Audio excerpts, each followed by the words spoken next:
ফরিদগঞ্জে জামায়াতে ইসলামীর কর্মী সম্মেলন ও ইসলামী সাংস্কৃতিক অনুষ্ঠান।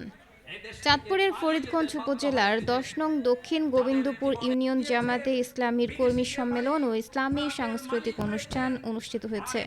শনিবার বিকেল ৩টায় গোয়ালভাওর বাজার জিএফসি একাডেমির মাঠে এই কর্মী সম্মেলন অনুষ্ঠিত হয়।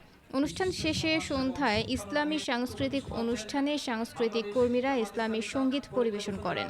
এতে প্রধান অতিথির বক্তব্য রাখেন বাংলাদেশ জামায়াতে ইসলামী চাঁদপুর জেলার নায়েবে আমির মাওলানা বিল্লাল হোসেন মিয়াজি। অনুষ্ঠানে প্রধান বক্তার বক্তব্য রাখেন চাঁদপুর শহর জামায়াতে ইসলামীর আমির অ্যাডভোকেট শাহজাহান খান। বিশেষ অতিথির বক্তব্য রাখেন বাংলাদেশ চাষী কল্যাণ সমিতির কেন্দ্রীয় সহ সভাপতি এ.কে.এম. মুস্তাফিজুর রহমান, জামায়াতে ইসলামীর ফরিদগঞ্জ উপজেলার ভারপ্রাপ্ত আমির মাওলানা আব্দুল হুসাইন, সাবেক আমির মাওলানা মোহাম্মদ ইউনুস হেলাল। দক্ষিণ গোবিন্দপুর ইউনিয়নের জামায়াতে ইসলামীর সভাপতি মোহাম্মদ খালেদ হোসাইনের সভাপতিত্বে ১ নং ওয়ার্ডের দায়িত্বশীল মাওলানা মহিউদ্দিন এর সঞ্চালনায় আরও বক্তব্য রাখেন জামায়াতে ইসলামীর ফরিদগঞ্জ উপজেলার ভারপ্রাপ্ত secretary Mohammad Kafil Uddin, union secretary Mohammad Ismail Hossain, সহ সভাপতি হুমায়ুন কবির।